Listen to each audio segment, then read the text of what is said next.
Hello everyone, it's the 1st of October, which means it's the first day of treadathon, and I am getting the month off to a spooky start. I'm about to go see Saw 10/Saw X at the cinema.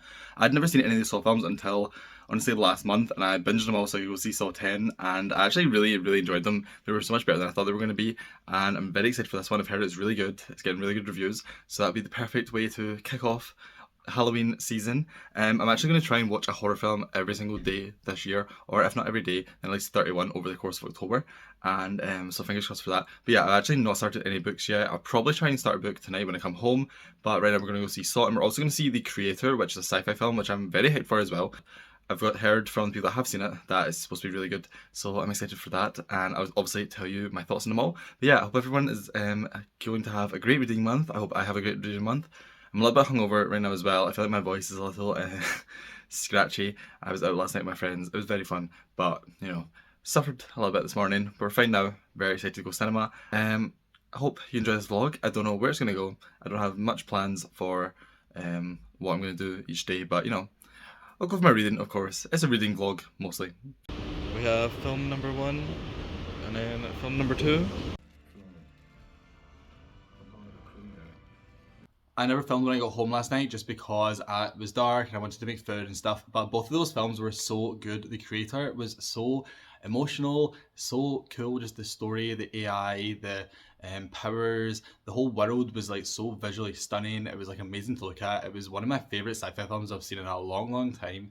I just thought it was like perfect in every way. There's not really anything that I would complain about at all. Like every single part of it worked for me.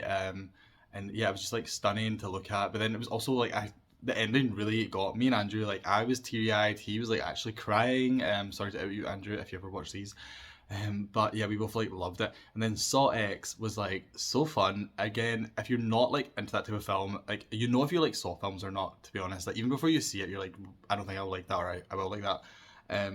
But it was just one of the better ones, definitely. It was actually quite emotional as well. They done so much character work. Like it was much more character focused. It was really in on John Kramer, and like you actually were so sympathetic to him, and it made him into like such a anti-hero, which is like not like, I have mixed feelings on that because that's not really the point. Like he is meant to be the villain, and you really like leave Saw X like rooting for him, like you are like cheering him on, just because of like the events that unfold and everything that, like the emotional impact of like the cancer storyline and stuff. Like it was so good. And then people that were in the traps, they were like such strong characters as well. Like they were fully fleshed, like their own characters. Like they were not just victims, like they were there for a reason. And yeah, I just loved it as well, and Andrew loved it as well. So definitely a big thumbs up for both of those films. And now I'm gonna go do some shopping, like a big food shop, and then when I'm back I'll show you what books I'm gonna read.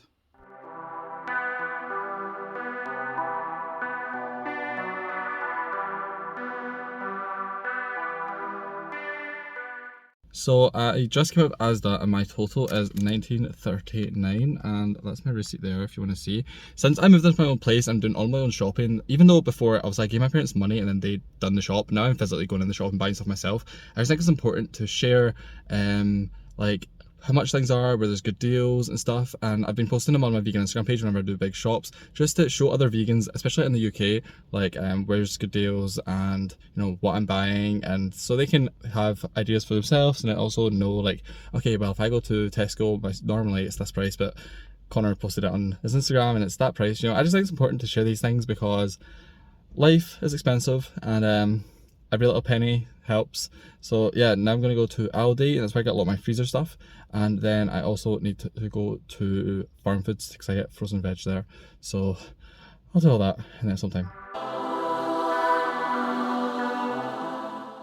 So Aldi was a bit of a flop. I only spent $16.91. They didn't have most of the stuff that I normally always get.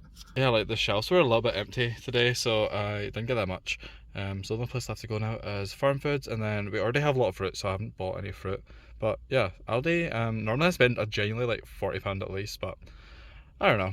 I'll just come back at some point, I guess. I've decided that the first book I'm going to read for Trick or Treat-a-thon is The Bad Beginning, which is the first book in the series of unfortunate events by Lemony Snicket. I said this in my TBR video, I was obsessed with this series when I was a young child. It was like on par with me with Harry Potter, to be honest. Like, Harry Potter got a bit of an edge up because it also had the films, whereas this only had one film, which I did love, but I was dying for them to continue on, and they never did until the Netflix show, which I also love the Netflix show. But yeah, growing up, Harry Potter and Unfortunate Events were like almost neck and neck. I think over the years, I love Harry Potter more just because there's more to it. There's more of a cultural impact and, you know, all that type of stuff. But this still holds a really special place in my heart, and it is pretty short, and the pages are quite small. There's big text, so I think I'll get through it really quickly, and it will just be a nice quick book to ease me into the readathon. If you don't know, quickly, this whole series is about 3 orphans who are sent to live with different relatives and stuff throughout the course of the series. And the very first book, they are sent to Count Olaf, and then he spends the rest of the series going after them because they are the heirs to a giant fortune, and he is like desperate to get their fortune. He's kind of a cartoon villain, but he's so funny. He dresses up in different disguises in every single book, and the guardians of the children like have no idea. They don't believe the kids when they're like, that is clearly Count Olaf with a fake mustache on, and they're like, no, it's not, no, it's not. And it's hilarious. It's so good. So I'm really looking forward to reading this again. I haven't read it in a long time, and I just remember as well the dry sense of humour. I love that type of thing, and that's kind of what these books are known for as well. So yeah, it's going to be spooky, it's going to be fun, it's going to be nostalgic, so I'm going to sit and have a little read right now. I just thought I would show everyone quickly my middle grade / a little bit of YA shelf, since it relates. So here's the entire series of Unfortunate Events. We have Narnia, we have Maze Runner, which is YA, Percy Jackson. This is my childhood copy of Alice in Wonderland. I've had it forever. I love it so much. Roald Dahl, of course. And then these two aren't really, well, that's YA. That's not. But I don't have anything else to put them. And I have a little Sour Patch Kid, who I love. I realised that I would read this pretty quickly, but I didn't realise I would read it as quick as I did. This only took me 50 minutes to read the entire book. And it was so fun. I loved it. It was so good. It was so nostalgic, like I said. And I forgot just how mature this book is. Like, it doesn't talk down to the reader at all. Like, it is aimed at kind of like that late child, early middle grade age. Like, I think I started reading these when I was like 5, and there's like really big words like for the age group, and like he always explains what they mean, but not in like a way that feels like a English lesson at school. Like, it's in a fun kind of way, and talks about serious subjects like child abuse, and obviously it deals with the grief of the parents and stuff.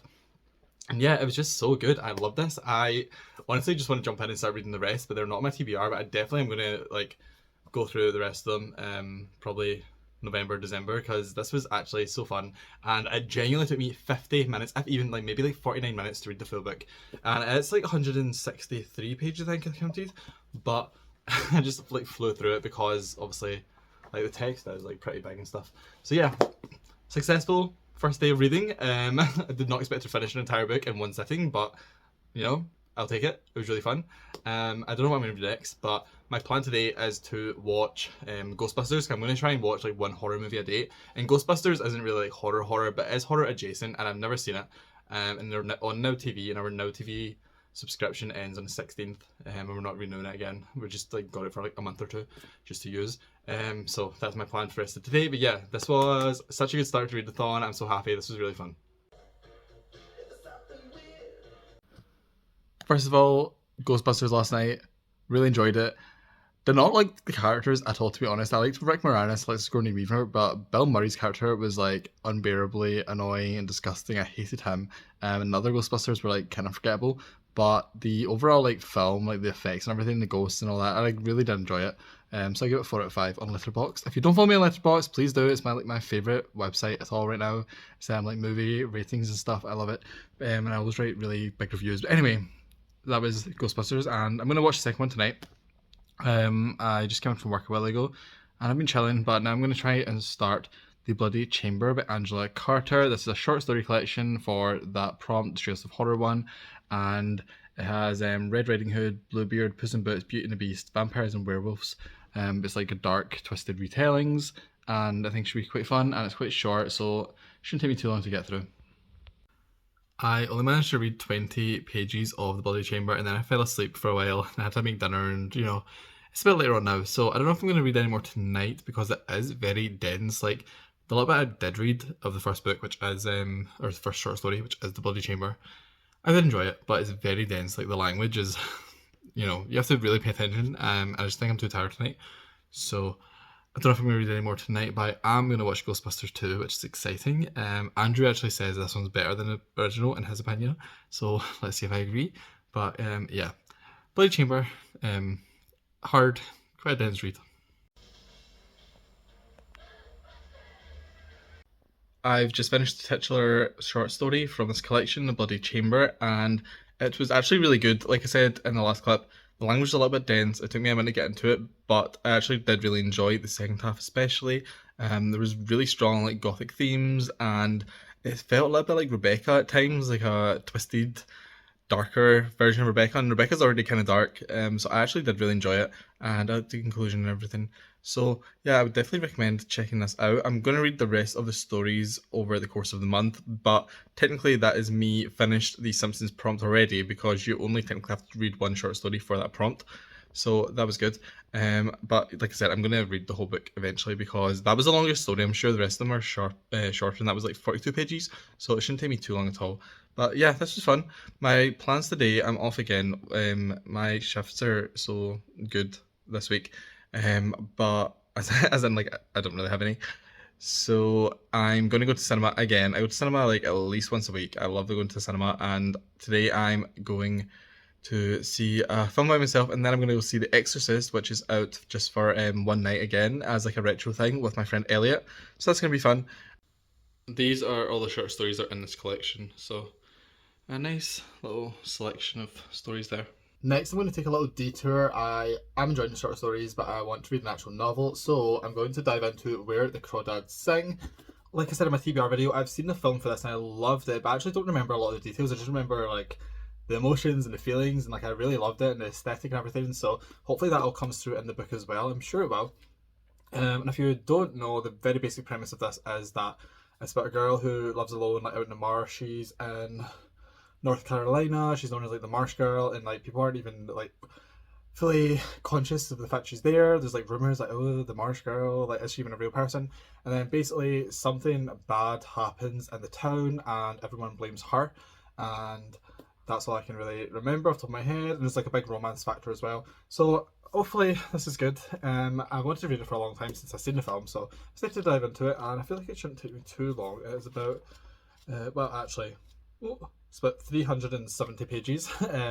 But you know, we'll dive into it. It might take me 2 days. It might take me a week. I don't know. My reading schedule is like all over the place now. I used to be able to read so easily, like 100 pages a day, and now it's just like not like that. Now, if I did read 50 a day, then I'm happy with that. So we'll see. I'm gonna get started anyway. Hopefully it's good.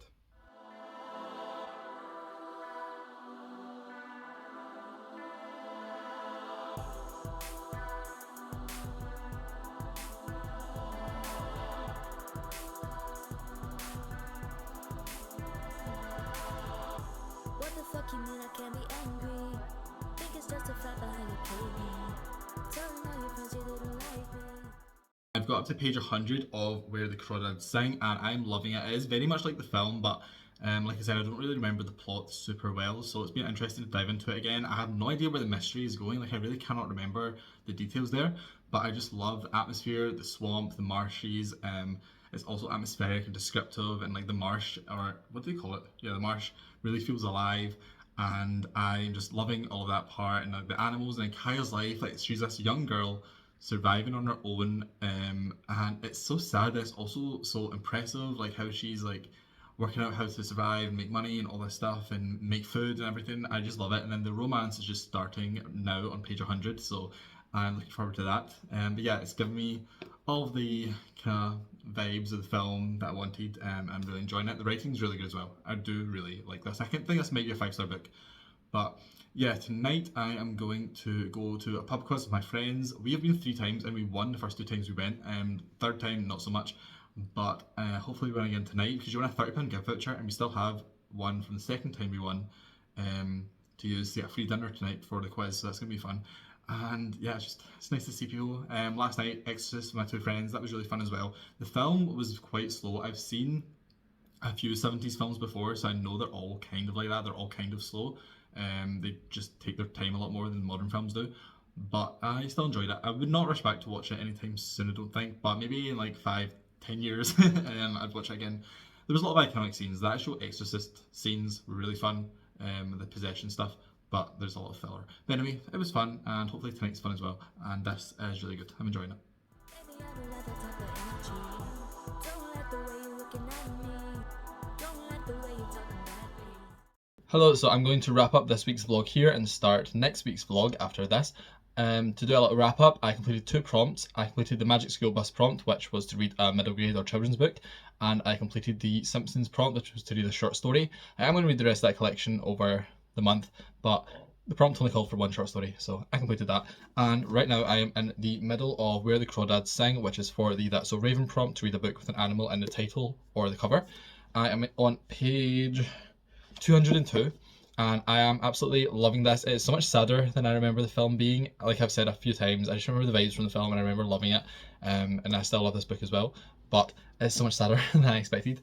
It's all like coming back to me now. Like as things are happening, I'm like, oh yeah, I remember that now, but I don't remember things in advance. But I'm really enjoying it, and hopefully I finish this over the next couple of days.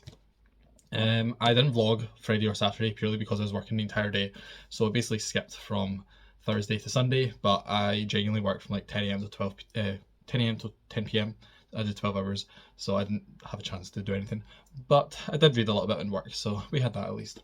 I hope you enjoyed this vlog. If you did, please subscribe and hit the like button. If you have any comments on anything that I read this week or anything I did, any films I watched, let me know down below. I love to discuss them. And straight after this, I'm going to start my week 2 vlog. I'm going to do them Sunday to Sunday for the whole of October, so that'll be fun. Hope everyone had a successful first week of reading, and I will see you in next week's vlog.